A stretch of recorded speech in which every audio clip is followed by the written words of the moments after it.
గత ప్రభుత్వ హయాంలో భారీగా అవినీతికి పాల్పడిన ప్రజాప్రతినిధులపై కొరడా జులిపించేందుకు కూటమి ప్రభుత్వం సన్నద్ధమైంది. ప్రధానంగా చూసినట్టయితే గన్నవరం నియోజకవర్గంలోని అప్పుడు ఎమ్మెల్యేగా ఉన్న వల్లభనేని వంశీ ఆయన అనుచరులు భారీ ఎత్తున అక్రమంగా మట్టి తవ్వకాలు చేపట్టారనే దానిపై కూడా విజిలెన్స్ నివేదిక ప్రభుత్వానికి సమర్పించింది. విజిలెన్స్ నివేదికలోని చాలా కీలకమైన అంశాలు ప్రస్తావించడం జరిగింది. ప్రధానంగా వల్లభనేని వంశీ దగ్గర పనిచేసే డ్రైవర్లు కావచ్చు, పిఏలు కావచ్చు, కూలీలు కావచ్చు, వీళ్ళ పేర్ల మీద ఇందుకు సంబంధించిన మట్టి తవ్వకాలకు సంబంధించి అనుమతులు తీసుకొని గోరంత అనుమతి తీసుకొని కొండంతగా తవ్వినట్లుగా విజిలెన్స్ నివేదికలో పేర్కొంది.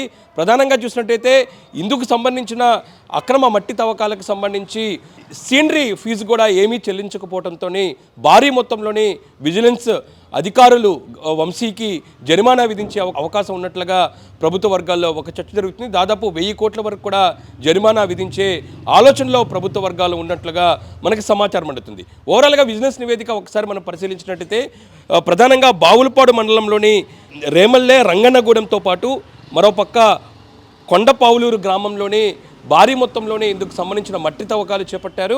అయితే ఇందుకు సంబంధించిన మట్టి తవ్వకాలు ఎవరు చేపట్టారు, ఎక్కడి నుంచి అనుమతులు తీసుకున్నారు, ఎవరు తీసుకున్నారో దానిపై కూడా విజిలెన్స్ అధికారులు విచారణ చేపట్టారు. విచారణలోని ఏదైతే ఉందో అప్పుడు ఎమ్మెల్యేగా మాజీ ఎమ్మెల్యేగా వల్లభనేని వంశీ దగ్గర పనిచేసే పిఏ కావచ్చు, కూలీలకు సంబంధించిన పేర్లతోనే ఇందుకు సంబంధించి అనుమతులు తీసుకున్నట్లుగా తెలుస్తుంది.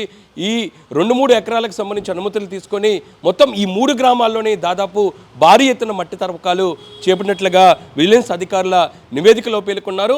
ఇప్పటికే ఇందుకు సంబంధించిన విచారణ గత 4 నెలల నుంచి కూడా విజిలెన్స్ అధికారులు విచారణ చేపట్టారు. ఇటు ఈ గ్రామాలకు సంబంధించి అక్రమ మట్టి తవ్వకాలే కాకుండా మరోపక్క పోలవరానికి సంబంధించి కూడా దాదాపు 1000 మీటర్ల చొప్పున 50,000 క్యూబిక్ మీటర్ల వరకు కూడా మట్టి తవ్వకాలు చేపట్టినట్లుగా ఇందుకు సంబంధించిన విజిలెన్స్ నివేదికలో పేర్కొనడం జరిగింది. పోలవరానికి సంబంధించి కరకట్టల మీద కూడా ఇంత భారీ మొత్తంలోని అక్రమ తవ్వకాలు చేపట్టినట్లుగా విజిలెన్స్ నివేదికలో పేర్కొన్నారు. ఇటీవల కూడా మండలి అసెంబ్లీ సమావేశంలోని మైనింగ్ శాఖ మంత్రి కొల్లు రవీంద్ర ప్రకటించారు. భారీ మొత్తంలోని గన్నవరం నియోజకవర్గంలో మాజీ ఎమ్మెల్యే ఆధ్వర్యంలోని పెద్ద మొత్తాన అక్రమ మట్టి తవ్వకాలు చేపట్టారు. పోలవరం కుడి కాలువకి సంబంధించి కూడా మట్టి తవ్వకాలు చేపట్టిన పరిస్థితి కనబడుతుంది. విజిలెన్స్ రిపోర్ట్ రావాల్సింది. రిపోర్ట్ వచ్చిన తర్వాత చర్యలు ఖచ్చితంగా తీసుకుంటామనేది మాత్రం మంత్రి అసెంబ్లీ వేదికగా ప్రకటించారు. ఈ తరుణంలోని ప్రస్తుతం విజిలెన్స్ రిపోర్టు ప్రభుత్వానికి అందింది. ప్రభుత్వం ఎటువంటి చర్యలు తీసుకోబోతుందో అనే దానిపై కూడా సర్వత్రా ఉత్కంఠ రేపుతుంది. ఎందుకంటే ఇందులోని వల్లభనేని వంశీతో పాటు వల్లభనేని వంశీకి సంబంధించిన అనుచరుల పేర్లు కూడా స్పష్టంగా ఉన్నట్లుగా తెలుస్తుంది.